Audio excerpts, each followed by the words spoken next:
오늘 우리에게 주시는 하나님의 귀한 말씀 누가복음서 11장입니다. 누가복음서 11장 53절에서 54절까지의 말씀. 누가복음서 11장 53절에서 54절까지의 말씀입니다.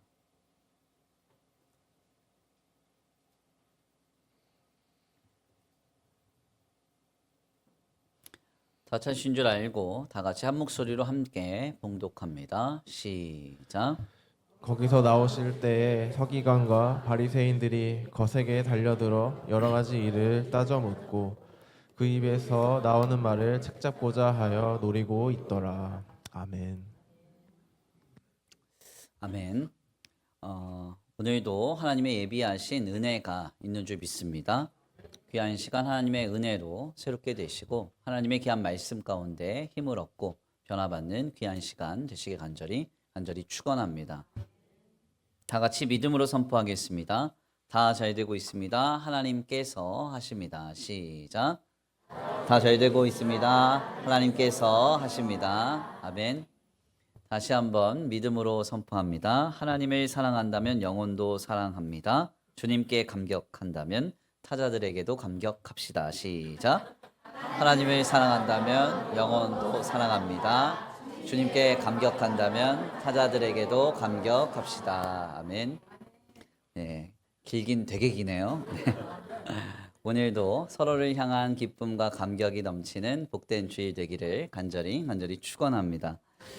오늘은 귀한 시간 귀한 말씀을 통하여서 책 잡고자 하여 노리고 있더라. 책 잡고자 하여 노리고 있더라 라는 제목으로 하나님의 귀한 말씀 함께 나누고자 합니다. 진리인 기독신앙의 매우 독특한 특징 중에 하나는 공동체성이라고 할 수 있습니다. 물론 여타의 다른 종교들이 집단화되어서 공동체를 이루곤 하지만요. 사실 이 기독교의 공동체성의 특징은 여러 가지 측면에 있어서 매우 독특하다고 할 수 있습니다. 먼저는 혈연이나 어떤 민족, 더 나아가 계층을 뛰어넘어서 오직 믿음이라는 이유만으로 서로를 형제, 자매로 여기며 귀하게 여긴다는, 가깝게 여긴다는 특징이 있습니다. 아울러 여기서 더 나아가 기독교의 공동체성은 믿음으로 얻는 구원과 매우 긴밀한 상관관계를 갖습니다. 그래서 오늘 우리가 예수를 그리스도로 믿어 하나님의 자녀가 되었다는 그 믿음의 발현이 어떠한 현장 속에서 나타나고 있는가? 주님의 거룩한 공동체성 속에서 확인이 되고 경험이 되며 나타난다는 것이죠. 우리가 성경을 보면 베드로가 예수님을 주는 그리스도시요 살아계신 하나님의 아들입니다. 이렇게 고백했을 때 우리 예수님은 이 놀라운 고백에 이렇게 답변하셨습니다. 내가 반석 위에 교회를 세우리니 내가 땅에서 무엇이든지 매면 하늘에서도 매일 것이요 내가 땅에서 무엇이든지 풀면 하늘에서도 풀리리라. 아멘입니까? 사실상 로마 가톨릭 교회는 이 본문이 초대 교황인 베드로에게 천국 열쇠가 주어지는 장면이라고 전합니다. 그렇지만 바르고 건전한 신앙 안에서 많은 성서 신학자들은 이것은 합당한 해석이 아니고 오늘 우리도 베드로와 같이 주님을 그리스도로 하나님의 아들로 신앙한다면 하나님께서 역사하신 하나님의 자녀됨의 권세를 가지고 천국 열쇠를 지닌 채 살아가는 구원의 여정이 허락된 것임을 우리에게 말하고 있다고 해석하죠. 결국 여기에서 우리는 예수를 그리스도로 예수님을 하나님의 아들로 믿고 신앙할 때 우리도 하나님의 자녀로서 오늘 주님의 놀라운 구원의 역사와 은혜를 누리게 됨을 약속받게 되는 겁니다. 그런데 여기에서 예수님께서는 이 강복의 선언보다 먼저 이렇게 말씀하셨습니다. 내가 반석 위에 교회를 세우리니. 아멘입니까? 즉 예수님께서는 그 무엇보다 베드로와 같은 신앙 고백을 하는 사람들, 즉 거룩한 공동체성을 가진 성도의 무리인 교회를 세우시겠다고 말씀하셨다는 겁니다. 그러니까 정리를 해보자면 오늘 우리가 믿음을 갖게 되고 더 나아가 교회에 속한 바 되어서 거룩한 공동체성을 오늘 경험하고 있다는 것은 우리의 구원이 지금 우리에게 이르렀고 또한 더 나아가 하나님의 구원의 은혜의 역사가 우리에게 실현되었다고 하는 반증이기도 하다는 것이죠. 결국 이는 오늘 우리에게 임재하시는 하나님의 신현하심에 대한 성령의 내주하심을 고백하는 사도신경의 고백으로서도 확인이 됩니다. 사도신경 중에서 제3조 성령에 대한 고백을 우리가 어떻게 하는가? 이렇게 고백하죠. 나는 성령 하나님을 믿습니다. 그리고 거룩한 공교회와 성도의 교제를 믿습니다. 아멘입니까? 사도신조는 익히 알려진 바대로 가장 정통성을 가진 성도의 공동 신앙 고백서입니다. 성부 하나님에 대한 고백, 그리고 성자 하나님에 대한 고백, 성령 하나님에 대한 고백으로 세 가지의 고백 형태를 우리에게 전하는데요. 간략하게 살펴보면 성부 하나님에 대한 고백이 창조주이시자 전능자이신 하나님을 아버지로서 고백하는 내용이라면, 두 번째로 성자 예수님에 대한 고백은요, 나의 죄와 사망의 비참을 다 해결하시고 나를 위해 죽으사 다시 살아나시고 승천하신 예수님께 대한 고백이라고 할 수 있습니다. 그리고 나서 마지막으로 성령 하나님을 고백하게 되죠. 우리가 그 하나님을 어떻게 고백하나요? 나는 성령을 믿습니다. 그리고 나서 성령으로 충만하면 방언하고 예언을 보고 많은 은사를 나타내며 환상을 봄을 믿습니다. 그렇게 고백하나요? 우리에게 전해지는 이 소위 정통의 신앙의 고백, 그러니까 가장 공동의 신앙 고백으로서 가장 건전하다고 여겨지는 이 신앙의 고백은 우리에게 나는 성령을 믿으며 거룩한 공교회와 성도의 교제를 믿습니다. 이렇게 우리에게 그 고백을 가르쳐 줍니다.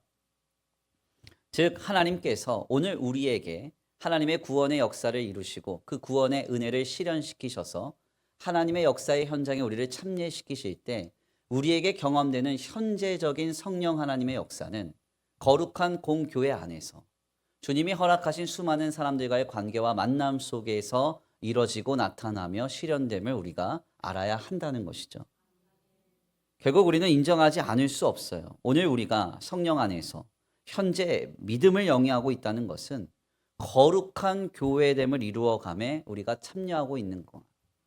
더 나아가 그 방향에 내 삶이 서 있고 그 방향에서 내 삶이 쓰임받고 있는가의 문제이기도 하다는 겁니다. 지금 이 거룩한 교회를 함께 이뤄가고 이 거룩한 교회 공동체에 함께 참여하고 거룩한 이 교회 공동체를 통해서 오늘 우리의 관계 속에 임재하시고 역사하시는 하나님을 만나고 경험할 때 오늘 우리는 내가 믿음으로 하나님의 자녀됨의 삶을 영위하고 있구나 확인할 수 있다는 것이죠.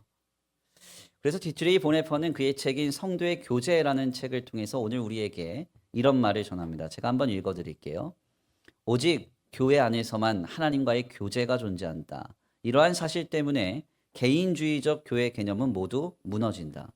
개인과 교회 사이에는 다음과 같이 제한적 관계가 존재한다. 성령은 오직 영의 공동체인 교회 안에서만 활동한다. 그래서 영에 사로잡힌 자들은 모두 이미 교회 안에 있기 마련이다.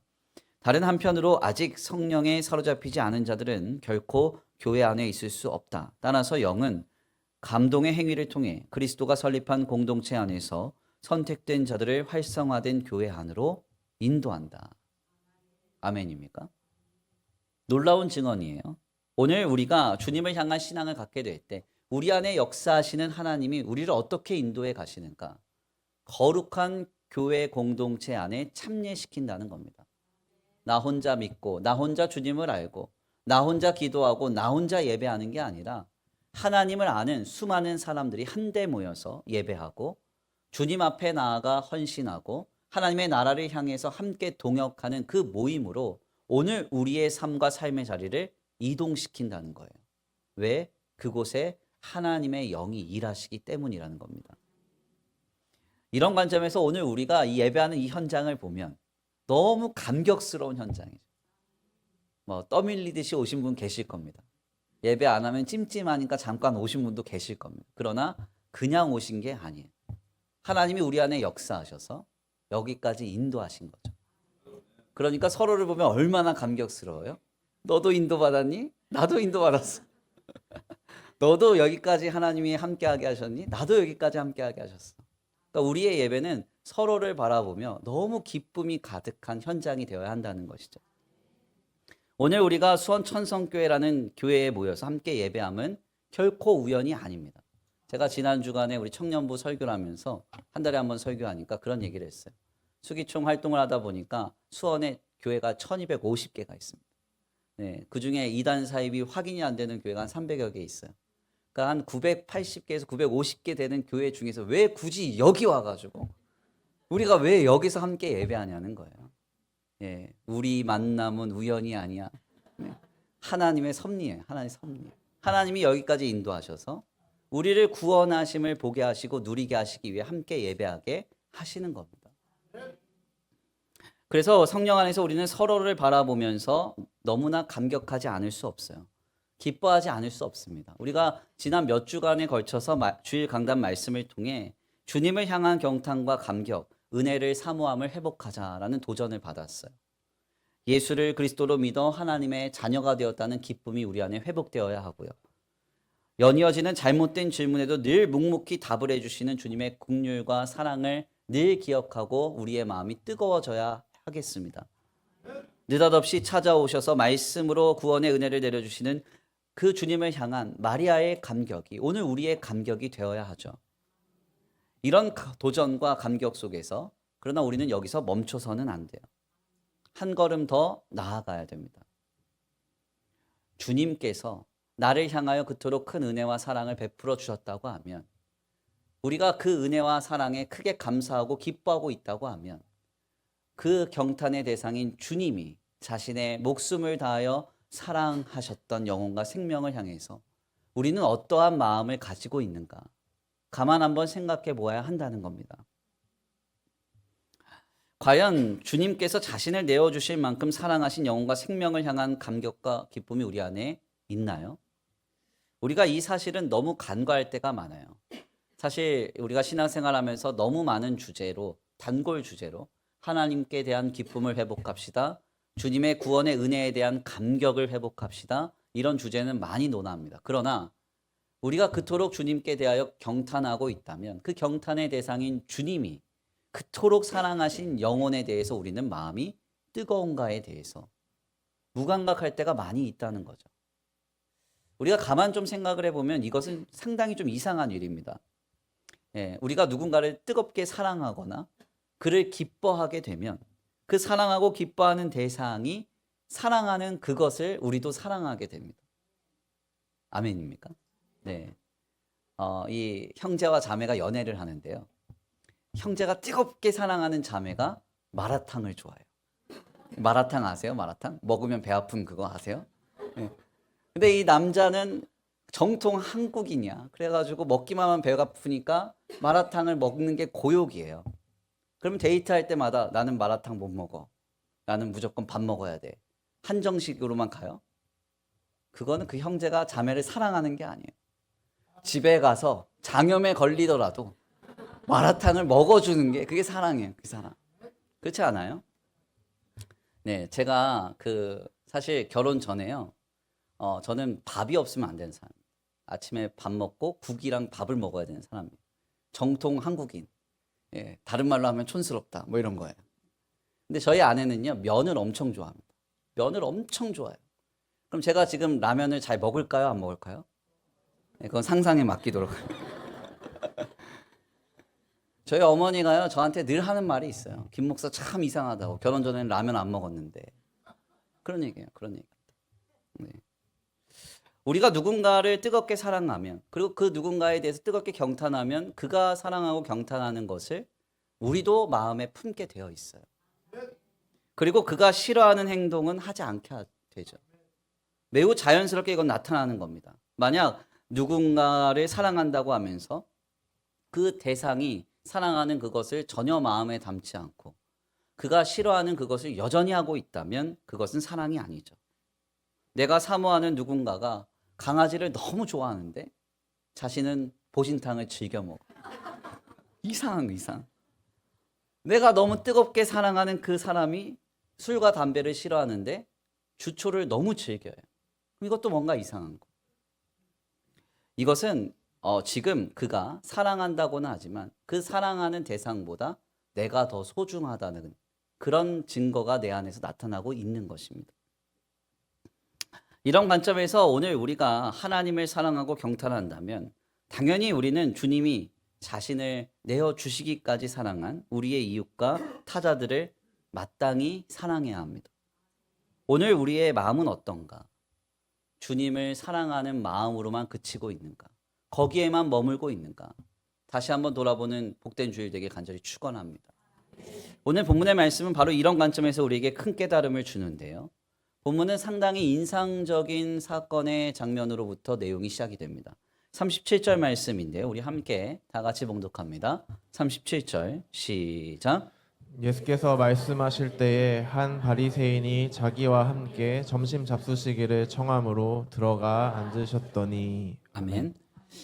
예수님께서 말씀을 증거하고 계셨을 때 느닷없이 갑자기 한 바리새인이 예수님께 점심 잡수시기를 청합니다. 쉽게 말하면 식사 대접을 청한 거예요. 이것은 상당히 이례적인 일이었습니다. 예수님께서 공생애를 감당하실 때에도 물론 유대 종교 지도자들이 간혹 예수님께 호의를 보이거나 관심을 보이곤 했습니다. 그러나 이것은 대중들이 보는 자리가 아니라요.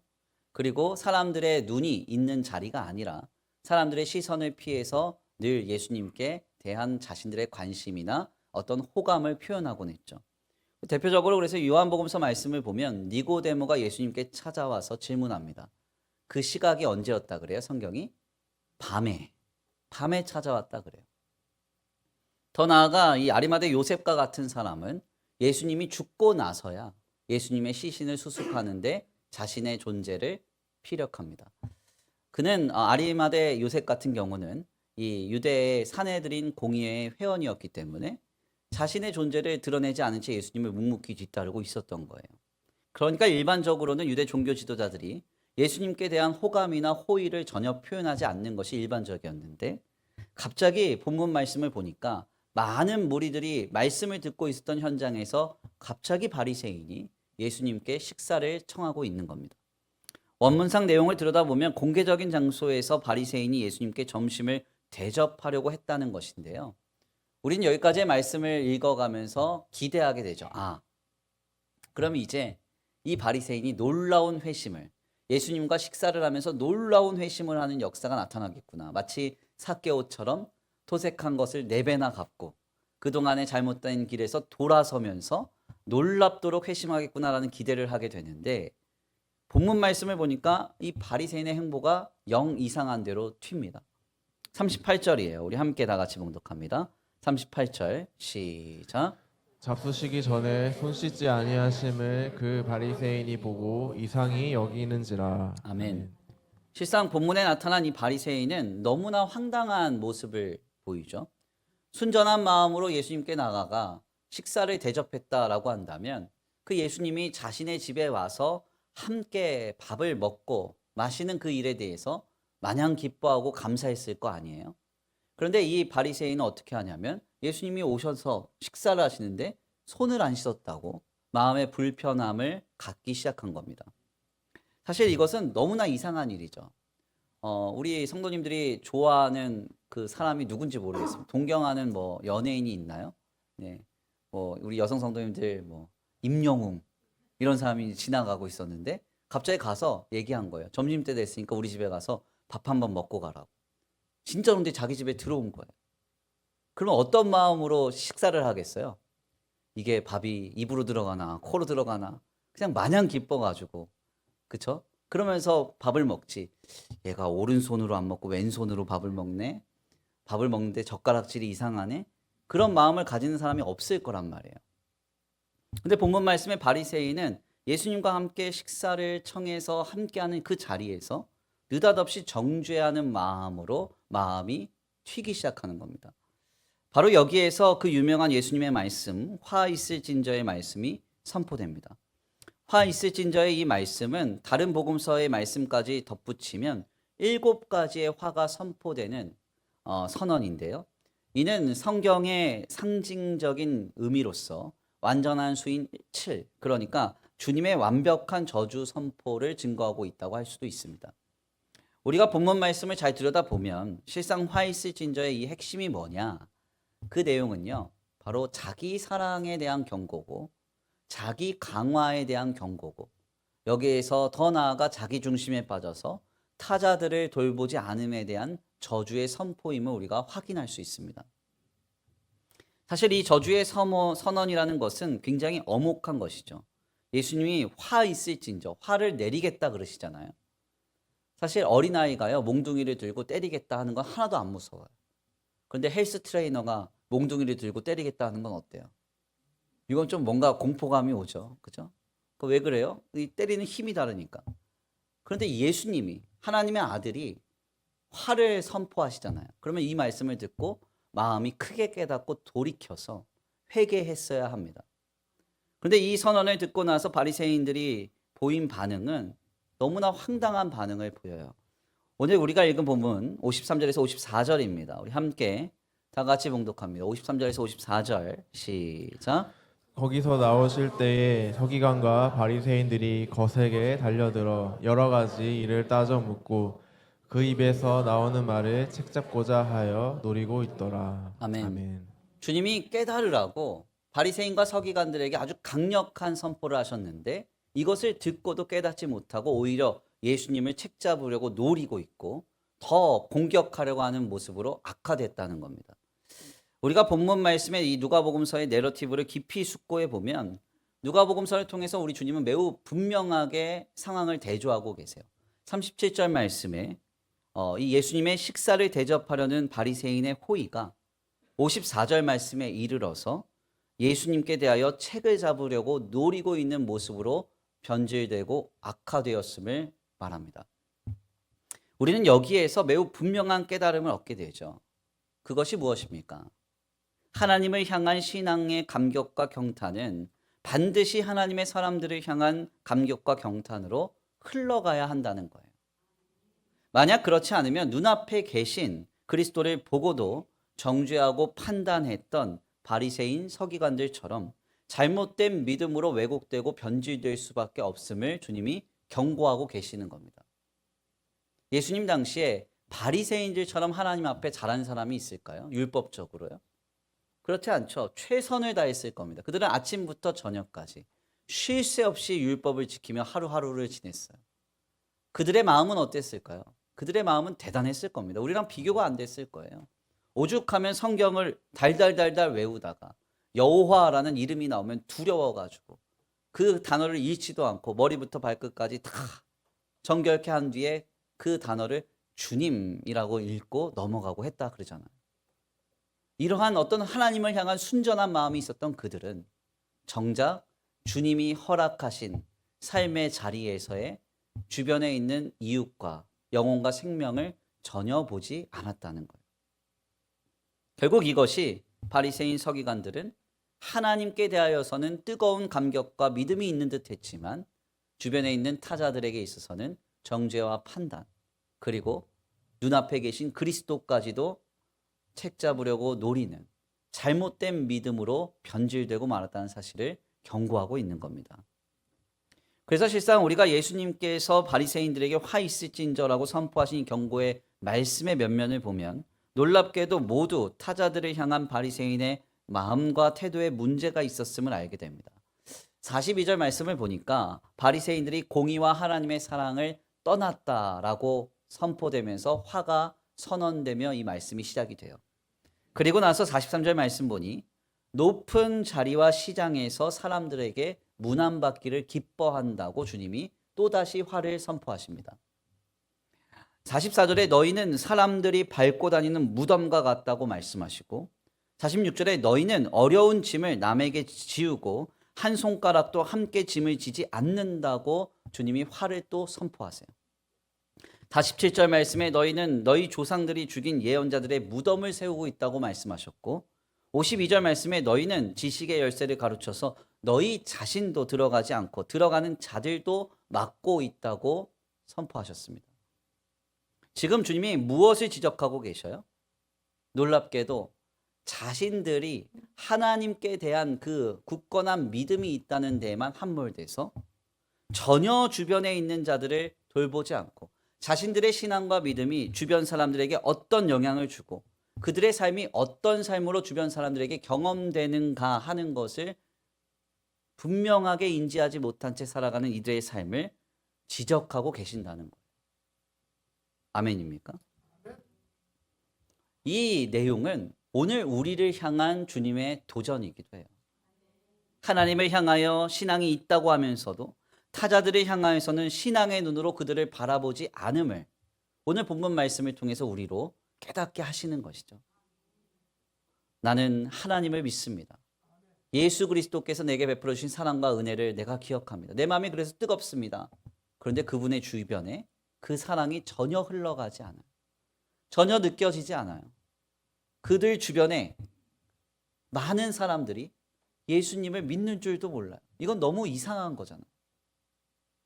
설교 서두의 내용을 통해서 나눈 바와 같이 진리인 기독신앙의 바르고 건전함은 오늘 우리를 구원하신 하나님을 향한 감격과 경탄이 주님이 죽기까지 사랑하신 영혼과 생명에게 이르는 것으로 귀결됩니다. 내가 받은 은혜, 내가 받은 그 사랑의 감격이요. 내가 만난 수많은 사람들에게 흘러가야 돼요. 내가 경험한 그 사랑과 은혜가 내 삶의 자리에서 주님이 허락하신 관계 속에서 하나님의 만남 속에서 많은 이들이 경험해야 돼요.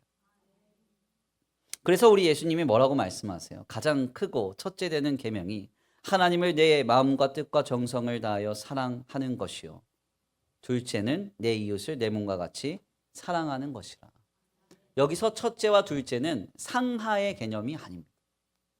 첫째 되는 계명 그리고 또 다른 하나의 계명을 말씀하신 거예요. 즉 이 둘은 상관관계입니다. 하나님을 사랑하는 사람은 자연스럽게 주님의 사람들을 사랑하는 방향으로 흘러간다는 거예요. 그래서 오늘 우리는 우리 자신을 돌아봐야 됩니다. 하나님을 믿고 신앙하고 계시죠. 주님을 향한 마음이 뜨거우시죠. 아멘 좀 세게 해주십시오. 아멘. 그렇다면 이제 이 마음이 하나님 안에서 우리가 홀로 향유하고 독식하는 게 아니라 흘러가야 돼요. 네.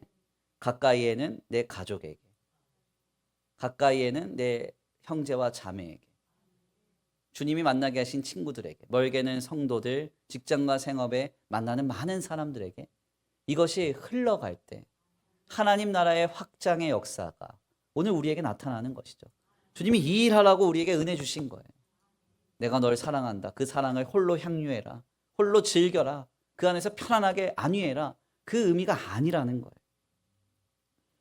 이는 우리의 신앙에 그래서 아주 주요한 흐름이라고 할 수 있습니다. 하나님의 사람들을 향한 감격과 감사. 이것은 주님을 향한 기쁨과 경탄으로부터 시작된다는 것이죠.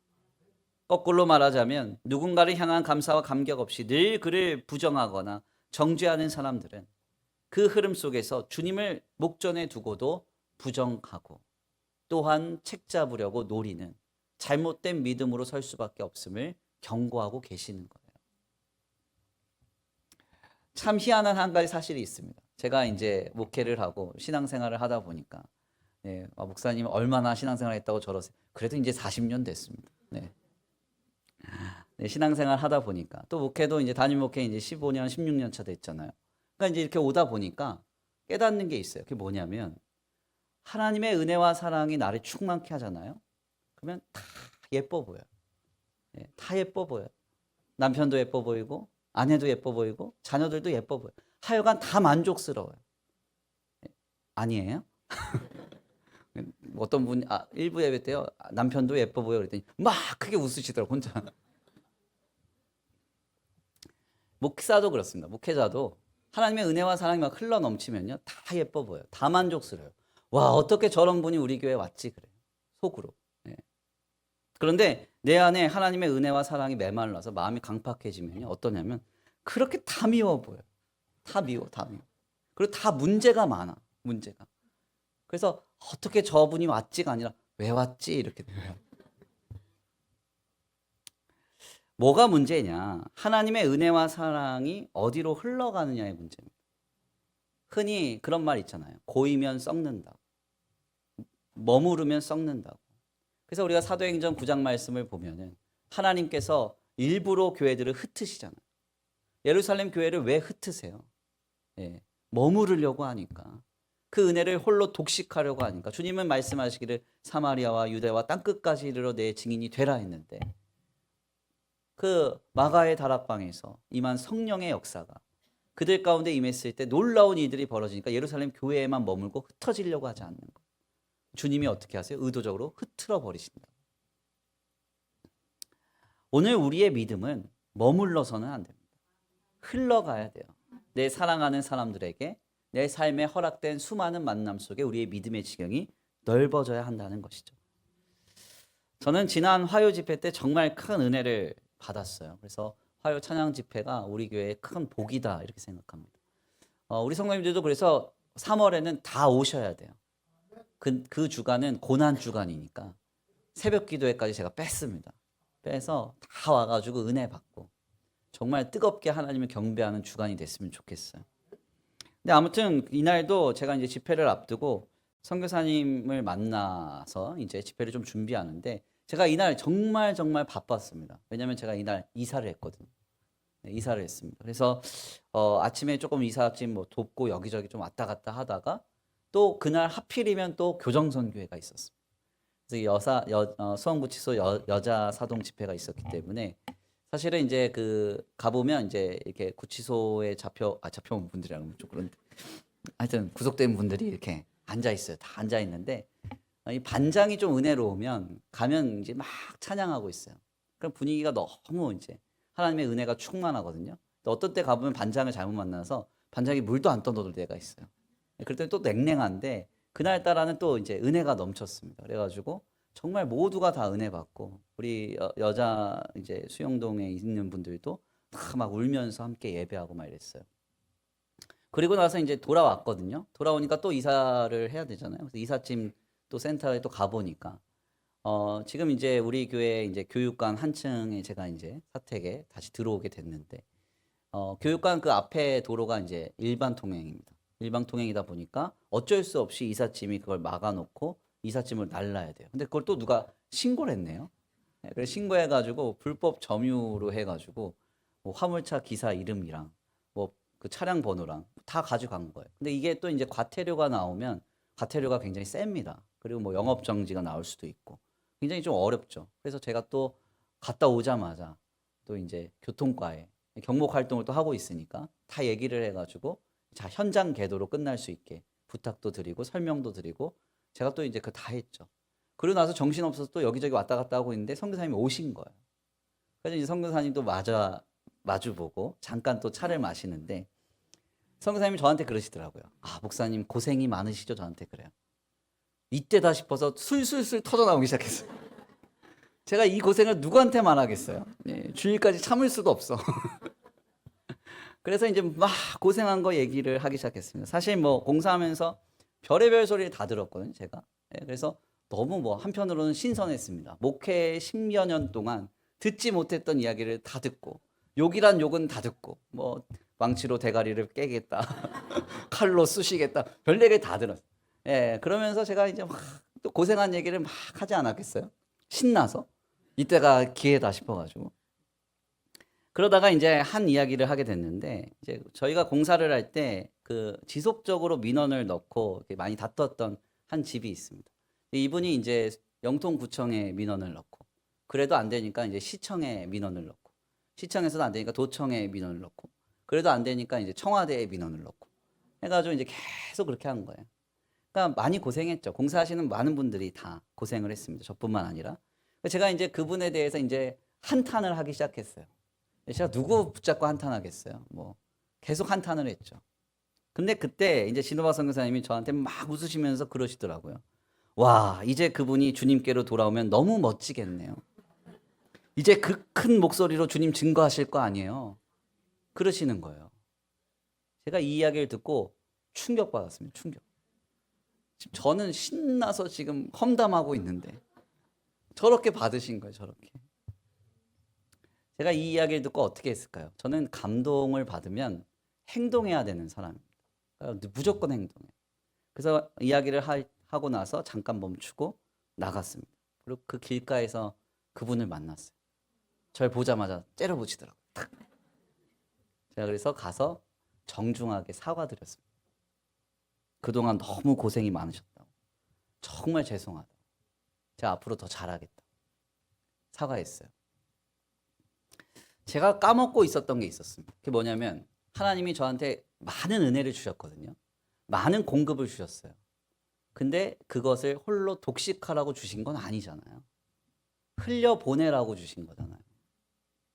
나누라고 주신 거잖아요. 근데 제가 그 은혜를 잊어버렸더라고요. 그래서 늘 기도하는 게 어떻게 기도했냐면, 아니 우리가 하나님 나라 일한다는데, 주님의 교회가 일한다는데 왜 이렇게 방해를 많이 해? 제가 그래서 이 선포기도 많이 했습니다. 떠나가라, 떠나가라, 물러가라. 기도 많이 했어요. 물러가진 않고 시험 들 일은 많이 생기고 막. 근데 하나님이 이제 깨닫게 하시더라고요. 네가 너에게 준 은혜의 공급은 하나님 나라를 위해 흘려보내는 것. 여기에 핵심이 있다는 겁니다. 저는 그래서 오늘도 기도합니다. 주님, 웃을초로 나를 정결케 하사 구원의 감격을 회복시켜 주옵소서. 하나님이 내게 주신 은혜의 그 역사 속에서 나를 구원하신 감격으로 이 세상을 바라보면 세상은 한없이 아름답기만 합니다. 미워하고 부정하며 보복하고 정죄하는 시선이 아니라 한없이 자비롭고 한없이 긍휼이 가득한 사랑의 시선이 열려지기 시작해요.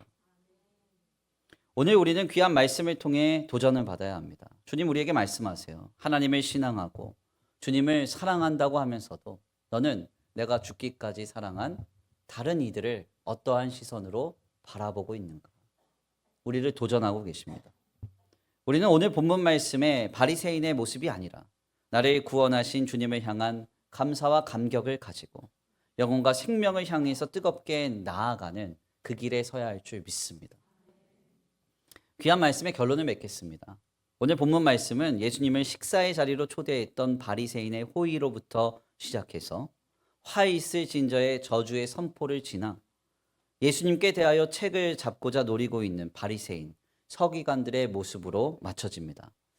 주님은 지금 이 누가복음서의 내러티브를 통해서 우리에게 무엇을 도전하고 계십니까?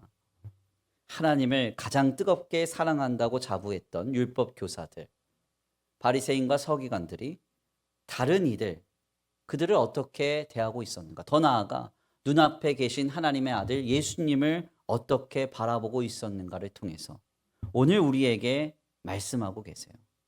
하나님을 신앙하고 주님을 사랑한다고 하면서 너는 타자들을 어떤 시선으로 바라보고 있는가? 주님 우리에게 말씀하십니다. 주님을 향하여 경탄과 기쁨이 있다면 자연스럽게 우리는 주님의 사람들을 향한 감사와 감격을 갖게 됩니다. 누군가를 향한 감사와 감격 없이 그를 부정하거나 정죄하는 사람들은 결국 그 흐름 속에서 주님을 보고도 책 잡고자 노리는 인생으로 왜곡될 수밖에는 없습니다. 우리는 이렇게 고백합니다. 나는 성령을 믿으며 거룩한 공교회와 성도의 교제를 믿습니다. 하나님의 구원의 은혜가 내게 임했고 내가 하나님의 자녀가 되었다고 하면 주님의 거룩한 성도 공동체를 통해서 하나님 만나게 하신 영혼과 생명을 통해서 하나님이 내게 주신 그 은혜를 실현하시고 하나님이 내게 주신 그 사랑을 나타내 결실하실 것입니다. 오늘 본문 말씀의 바리새인들의 모습이 아닌 나를 구원하신 주님을 향한 감사와 감격을 가지고 영혼과 생명을 향하여 뜨겁게 나아가는 저와 우리 성도들 그리고 주의 몸된 교회가 되기를 간절히 축원합니다. 우리 이 시간 귀한 말씀 붙잡고 함께 기도하겠습니다. 함께 찬양으로 결단하며 나아가겠는데요. 찬양의 가사를 생각하시면서 함께 고백하겠습니다. 우리는 하나님의 자녀, 주 사랑 안에 우리 거할 때 주님 나를 사랑하신 것 같이 우리도 서로 사랑할 수 있습니다. 주님 함께 지어져가는 우리의 믿음이 되게 하여 주시옵소서. 다 같이 함께 고백하겠습니다.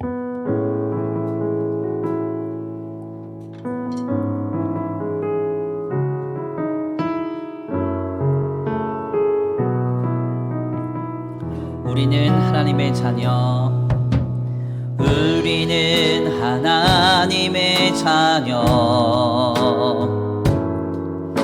주 사랑 안에 우리 거할 때 주님 나를 사랑하신 것 같이 우리도 서로 사랑할 수 있네. 우리는 주의 몸된 교회, 우리는 주의 몸된 교회. 모든 지체가 하나 될 때 예수님의 마음을 닮아가며 고통과 즐거움 함께 나누네. 하나님 안에서 우리 서로 이어져 주가 거하실 성전이 되네. 모퉁이 돌 되신 예수와 하나 되게 하신 성령 안에 함께 지어져 가네. 우리는 하나님의 자녀, 우리는 하나님의 자녀. 주 사랑 안에 우리 거할 때, 주 사랑 안에 우리 거할 때 주님 나를 사랑하신 것 같이 우리도 서로 사랑할 수 있네. 우리는 주의 몸된 교회, 우리는 주의 몸된 교회. 모든 지체가 하나 될 때, 모든 지체가 하나 될 때 예수님의 마음을 닮아가며 고통과 즐거움 함께 나누네. 하나님 안에서 우리 서로 이어져 주가 거하신 성전이 되네. 모퉁이 돌 되신 예수님과 모퉁이 돌 되신 예수와 하나 되게 하신 성령 안에 함께 지어져 간 하나님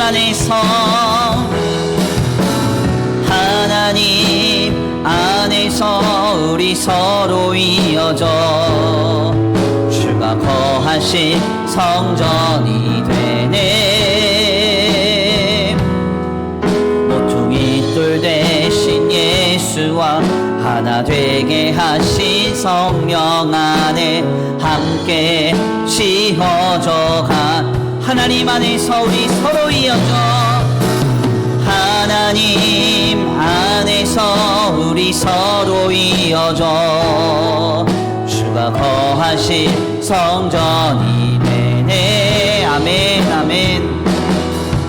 모퉁이 돌 되신 예수와 하나 되게 하신 성령 안에 함께 지어져 가네.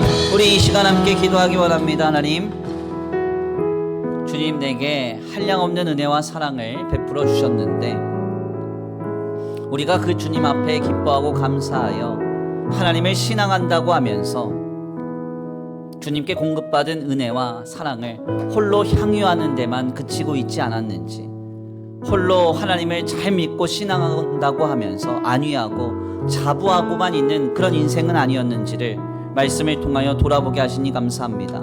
주님, 이 시간 우리의 마음을 새롭게 하소서.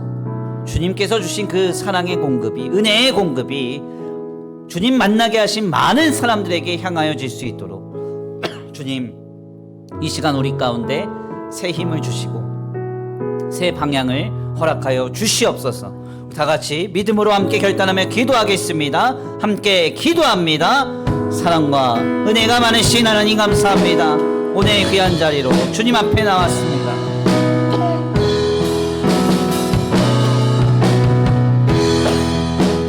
하나님, 우리 가운데 역사하시고 이 시간 우리 가운데 함께하여 주시옵소서. 하나님, 나를 구원하신 그 은혜와 사랑을 힘입어 하나님 앞에서 아버지 주님 만나게 하신 많은 사람들에게 내가 받은 은혜, 내가 받은 사랑, 내가 받은 공급을 아름답게 흘려보낼 수 있는 우리의 믿음이 되기를 원합니다. 주님, 우리의 마음이 강팍하고 완악하여 나는 잘 믿고 나는 잘 신앙하고 있는데 너는 어떠한 상황인가, 너는 어떠한 상태인가 정죄하며 부정하며 판단하는 우리의 모습이 사라지게 하시고 하나님 안에서 우리의 믿음이 온전히 하나님 앞에 붙들린 바 되어 오직 하나님 앞에서 영혼과 생명을 살리며 하나님 나라의 그 생명의 역사에 우리가 받은 은혜와 우리 삶의 자리가 쓰임받을 수 있도록 주님 붙들어 주시고 주님 역사하여 주시옵소서. 하나님 도우실 줄 믿습니다. 하나님 함께 하실 줄 믿습니다. 하나님 역사하실 줄 믿습니다. 오 하나님, 우리의 마음과 우리의 생각을 주관하시고 다스려 주시옵소서. 하나님, 내게 은혜 주시면, 내게 사랑 주시면 그 은혜와 사랑을 홀로 향유하라고 하심이 아닌 줄 믿습니다.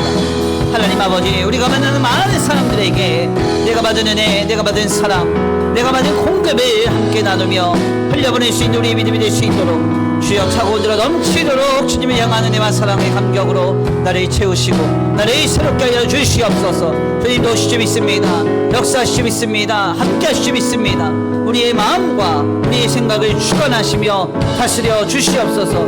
인도하여 주시옵소서. 함께하여 주시옵소서. 하나님 안에서 우리 서로 이어져 주가 거하신 성전이 되네. 모퉁이 돌 되신 예수와 하나 되게 하신 성령 안에 함께 지어져 가네. 하나님 안에서 우리 서로 이어져 주가 거하신 성전이 모퉁이 돌 되신 예수와 하나 되게 하신 성령 안에 함께 지어져 가네.